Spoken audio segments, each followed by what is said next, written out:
Rossoneri, this is AC Milan Talk. We are ready for a new weekly episode with all the going song of our favorite team, our favorite club, both on and off the pitch. But first of all, as always, let me introduce my two friends, starting with Sheridan Bird. Hi Sheridan, welcome. Hi Alicia, hi everybody watching, great to be back. And welcome also to Adriano Del Monte. Hi Adriano, how are you? Ciao guys, great to be back as always, and going very well as always as well. Well done guys, so we have plenty of talking points today. As always, let's start with Stefano Pioli's side with our men's first team.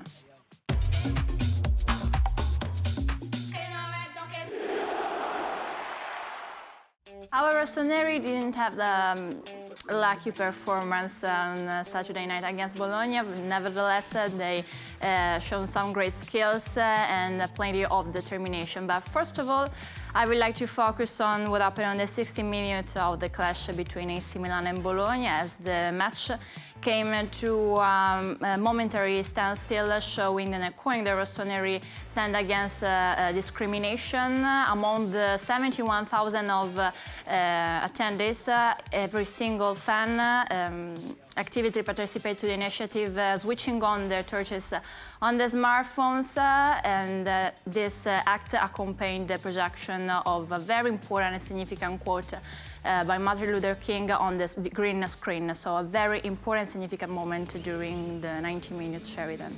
Yes, it was a really good way to show solidarity with Mike Maignan, but not only with just the campaign worldwide against any kind of prejudice or discrimination, as you said, or racism, and it was the best demonstration. Mr. Pioli applauding it in that shot as well, and it's sad that the club have decided or had to do this. The incidents that led up to it obviously were very distressing, but this was a nice, this was a very nice moment, and everybody was unified, Bologna fans, Milan fans, and it was a special moment.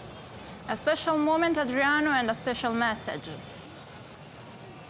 Absolutely special and powerful as well. We discussed it last week in a lot of depth, but the unfortunate reality is at moments like this that the point needs to be made clearer than ever before. And I was very strong in my thoughts on that last week, and no surprise whatsoever the club have taken these steps, of course, to defend our player, but also ensure that this issue is made clear that it's simply unacceptable, and we cannot see a repeat of this going forward. So obviously the focus here on the issue at a greater level, and hopefully we don't see a repeat of it, but great to see the fans and the players coming together and supporting the cause. But now let's focus on what happened on the pitch for the game against Bologna. Something went wrong because our Rossoneri fought until the end, until final minutes of the match, but there was a draw, only 1 point for our Rossoneri, Sheridan. Yes, that's right. We did speak about Bologna's impressive record last week, and we were aware that they're a good team. We were fully aware that under Thiago Motta, they're making incredible progress this season. So it was never going to be an easy match, and one or two very, very dangerous players. And it was just one of those afternoons or evenings where one or two things, obviously of Milan's own making, didn't quite go right. I'm talking naturally about the penalties, which we will discuss, I'm sure, in a bit more detail. But it was just a match in which the margins were very fine. Bologna were very well prepared. There were some good moments, though, and again, I know we're going to speak about Milan's goal scorer a little bit later on, but there were positives. But in the cold light of day, the day after, when you realise that you've drawn 1-1 against Bologna at home, there is some disappointment, but it's not all bad news, I would say. Adriano, a balanced match or AC Milan dominated the game? What do you think about it? Look, it was a very interesting match. I think that's the word to describe it. Of course, the Orsolini with the late penalty that ensured that points were shared. I think in the end, in a match where you have the opportunities that the team had, and of course missing 2 penalties as well, it is a very tough pill to swallow. We saw the standings before.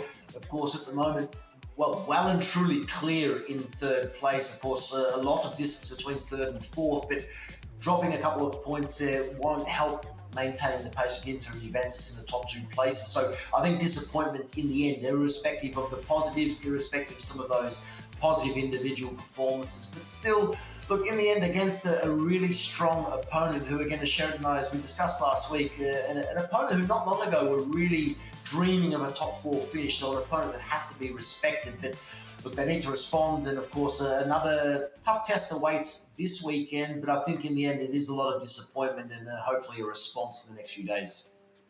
Keeping our focus on the match, our head coach Stefano Pioli and his post-match reaction. Let's listen. È stata una partita veramente strana, complicata, difficile, però dove abbiamo subito qualcosa, ma dove abbiamo creato tanto. Però sì, ci sono anche stati 2 rigori sbagliati, ma insomma non siamo stati così attenti, perché comunque siamo riusciti ad andare in vantaggio, e nella situazione dove poi abbiamo concesso il rigore al Bologna eravamo in netta superiorità numerica. È un peccato perché sarebbe stata una vittoria molto, molto importante. È chiaro che ci abbiamo messo tutto quello che avevamo, ma purtroppo non siamo riusciti a vincere. Stiamo producendo tanto anche in termini di occasione, anche in termini di forcing offensivo, stiamo creando tanto, e Rupp ha quelle qualità lì, ha qualità tecniche e fisiche da stare dentro l'area avversaria, da riempire bene l'area avversaria, perché è un giocatore che può essere dominante anche e soprattutto nella fase offensiva, quindi deve assolutamente continuare a riempire l'area, continuare a essere un giocatore pericoloso, offensivo, perché ne ha le qualità per farlo. Many regrets during the 90 minutes against Bologna, especially 2 ones. Yes, certainly. I think it's often you might miss 1 penalty in a match, but I think to miss 2 is regrettable. But you know, it happens occasionally. We've spoken, particularly Adriano, I know, is a huge fan of Olivier Giroud, and Olivier has scored so many penalties, important penalties, in the red and black shirt, but he missed one. He's a human. Humans make mistakes. We know that. Then Theo Hernandez had a go, and obviously the rebound didn't count because no one touched the ball between him and the post and the woodwork. So he momentarily, we'd say, forgot the rules, and his goal rebound didn't count. But it happens. People make mistakes. We know that. It's just part of life, and develop from it, grow from it, and next time, put the penalties away with a stronger mentality. Adriano, Loftus-Cheek's brace wasn't enough for the game, but as Stefano Pioli said in post-match reaction, he's living a great growth in Rossonero, and these goals scored on last Saturday were so important because they were the first ones in a home match at San Siro. Of course, very special, and Loftus-Cheek, one of the special stories of the season, not only for this club but also in Serie A. Really a revelation. It's been a wonderful acquisition for the club and for the league, and such a brace at home. It was an important match, so he certainly played his part, and he's getting the plaudits, he's receiving the praise, and deservedly so. His performances have been remarkable over the course of the campaign. Remember, he was suffering a bit of injury early on, so initial start was a little delayed, but he's really found himself now and really playing a high level of football, and the reason why Milan brought him in. So great to see him get the praise of Mr. Pioli. Then I love the manager's words there in the post-match, saying it as it is, obviously regretting the missed penalties. You don't put them away, it's always going to be difficult, but Loftus-Cheek's certainly one of those positive performances again on the night. And as now we go into this second half of the campaign, of course, look, still in with a shot at competing for the top places in the league, no doubt about that. But of course, Europa League to come back very soon. The depth will come back very soon as well. We know there are some players returning, but it is really important that a player like Loftus-Cheek can maintain this level so the club can compete in all competitions. Important results and performances from Ruben Loftus-Cheek, something that is perfectly reflected on his stats for his first season in Rossonero. Sheridan. Yeah, he's basically delivering everything that was hoped for and more. He's scored some important goals and some excellent goals as well. This was the one that opened his account, and it was basically a really good, powerful drive, but he's also scored a few in the other team's penalty area, and it just shows that he's recovered from the minor injury he had earlier on this season, and settling into a new league, a new championship. but now he looks very much at home, and he's up to 5 goals in the league, which is a really good return, a really good tally for his first campaign in red and black. And as people often say, if you have a midfielder who can get into double figures and maybe try and score between 10 and 15 goals in a season, it's really important. And any team that really does well, that really wins big trophies or makes an impact, it always has a midfielder who contributes. And this was his goal that he scored before the match at home against Bologna. And it was at Bologna where he finally scored at San Siro with a really good striker's finish there, Liscia, to get his first goal at home. You can see what it meant to Mr. Pioli and the fans. And he went one better because he scored another goal in that match. And it's just really good to see, and it's so important going forward. And this is the headed goal he scored, just to show his repertoire. He really has got everything you want from an attacking midfielder. This is a fantastic header, and he just looks so at home here. Fans love him, opponents fear him, and Mr. Pioli is really starting to realise and enjoy the value that the Englishman is delivering. Our number 8, with a great performance also on Saturday night against Bologna. After the 90 minutes on the pitch, he shared his post-match reactions with Milan TV cameras. Let's listen. You know, disappointed coming in the change room after that. After we played some good football. They were a good team. They played well as well. But I think we need to be better at seeing out games in the second half. That mentality to see out games after being in front. I think we done it too many times as a team. We let other teams back in the game in the second half, and I think that's what we need to be better about. But we work on that in the training, and we improve. But we need to move on from this and focus on the next ones. Yeah, I was waiting for the first one in San Siro after scoring away a few times. Yeah, it was magical, the feeling in front of the fans, and then to get another one, yeah, it was amazing. It's just a shame that we didn't get the win on top of that. So, yeah, that's all I can say. We move on. Yeah. Now let's change topic, because looking to the weekend for the 23rd Serie A match day, the scheduled one for AC Milan is the away match against Frosinone, a team with plenty of talents. Which period are they living, and what about the possible difficulties for our rossoneri against them? Well, they're actually having not a bad run of form. They're unbeaten in 2. Previous to that, they lost a lot of matches, but they seem to have steadied the ship. They've got 10 first-team players out for the match against Milan. Obviously, Milan have got injuries too, so at this time of the season, you're often nursing lots of injured players in the physio's room, but 10 is a lot, so it's tough times for them. And their highly rated manager, Eusebio Di Francesco. I know I say every week that I respect the manager of every team, but I mean it, and particularly with Eusebio Di Francesco. But he's doing a good job in very difficult circumstances. In Frosinone, they must be respected. Adriano, we remember very well what happened on 1st of December of 2023 with a great, important, positive results for our rossoneri, always against Frosinone, but now we are living in a different period of the season. Correct. This was a nice match, a 3-1 finish in this one.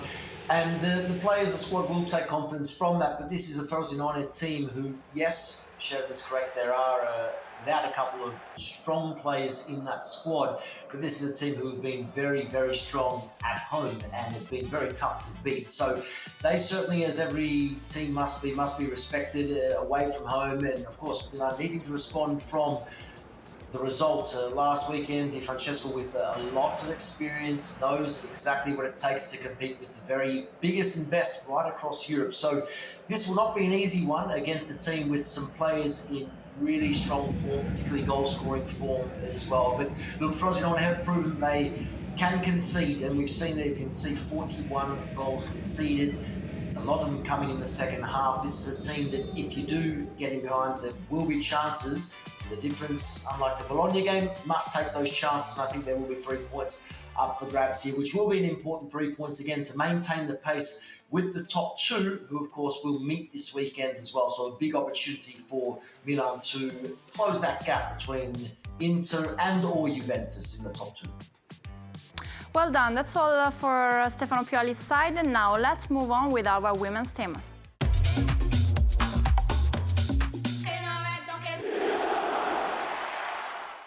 First of all, let's focus on what happened on the pitch. The goalless draw against Pomigliano. What about the match, Sheridan?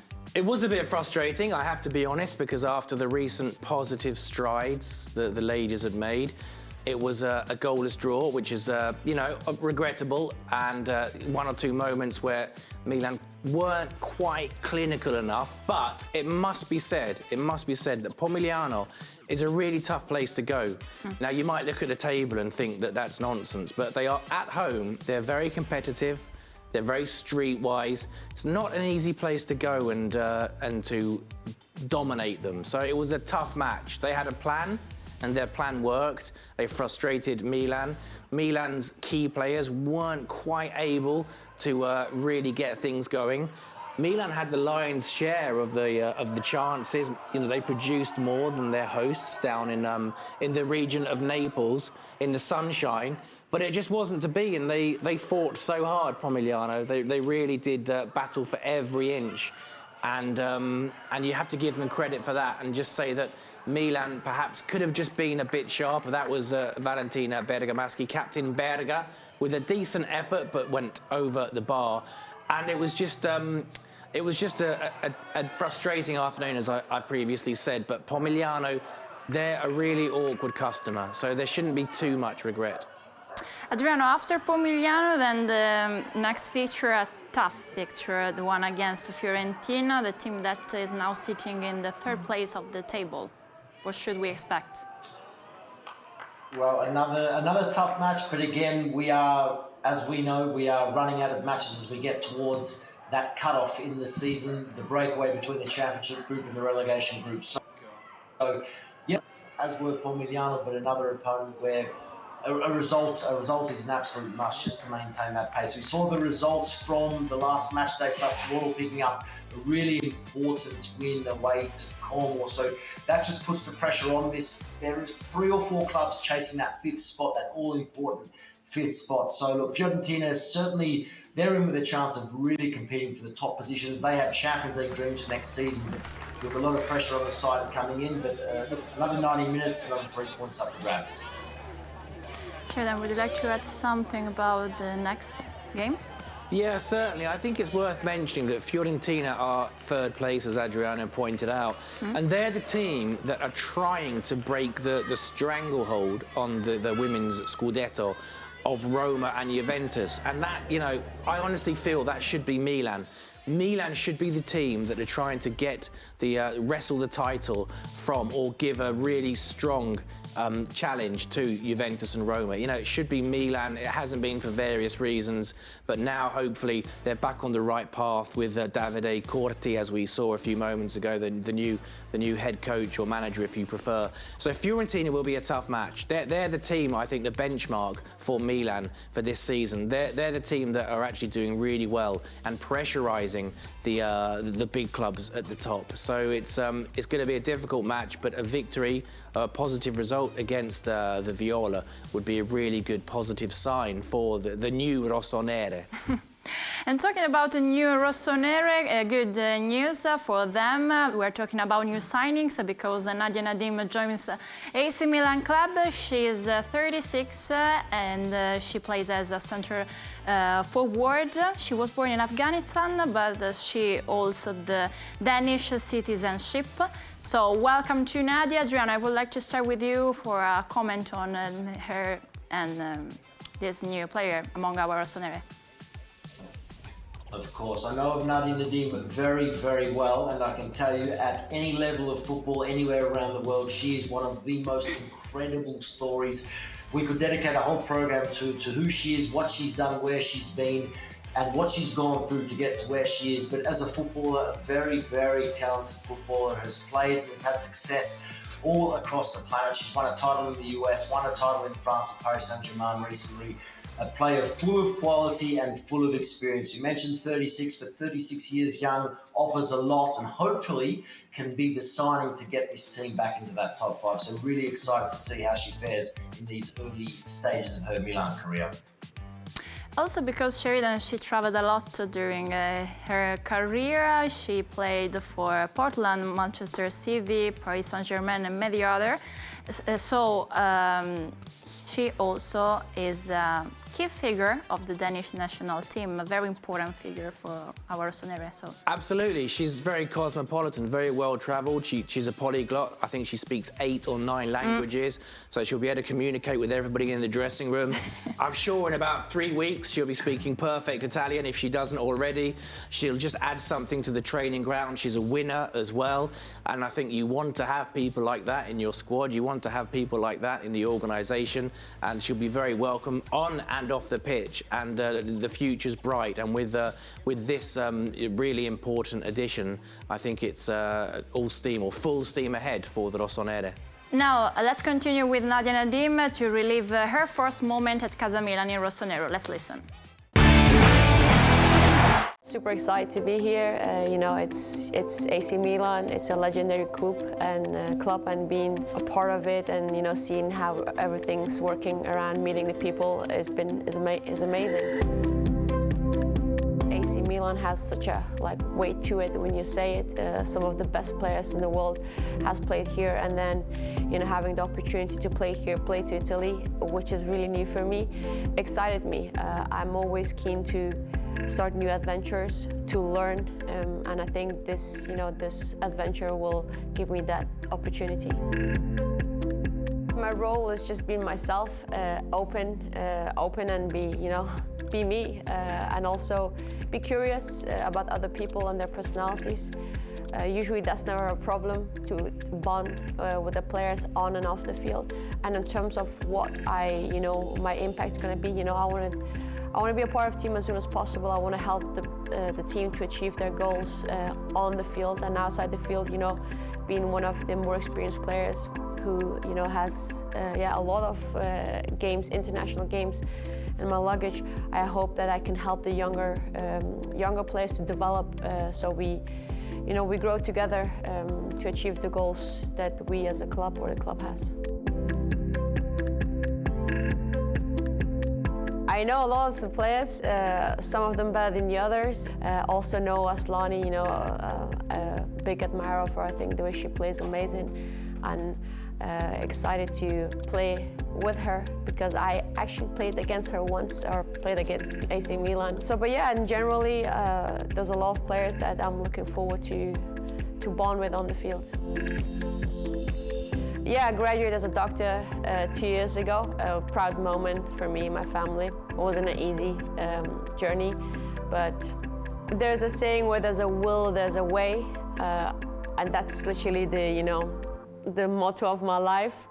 I think I really wanted to do both. It's important. I wanted to be in a position where I can help and have an impact on people's life, and I think I can do it as a doctor. And how I balanced it, don't ask me, I don't even know. And how I'm gonna continue doing this. Right now I'm gonna be all focused on football because this is it's limited time. You can be a professional football player, so all my energy and focus is gonna be on that. And then once I'm really done with playing football, then I'll try to be the best surgeon I can be. Ciao to all the fans. I'm here. I'm super excited to be a part of the club, and hopefully we can achieve big things together. Ci vediamo presto. Forza Milan. So welcome and good luck to Nadia Nadim for her new experience in Rossonero, and good luck to our Rossonero for the matchup against Fiorentina. But now let's change topic. Let's talk about our under-19s.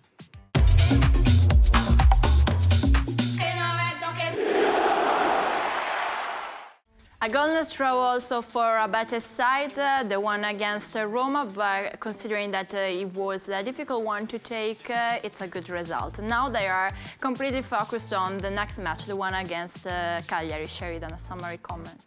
Cagliari are kind of floating around in mid-table. They're in 8th place, but they haven't won in their last 2 matches. So I would think that Milan could get the better of them. However, it's worth remembering that the opposite fixture, when we met the team from Sardinia earlier on in the season, was a 4-2 victory for them. So I think Mr. Abate and his young players will want to extract a measure of revenge. This is that match I was talking about. It started so well for the Rossoneri. This is the match against Roma, which was quite tense, not too many chances. That was probably the best chance for Alexander Simmelhack, who put it straight at the keeper.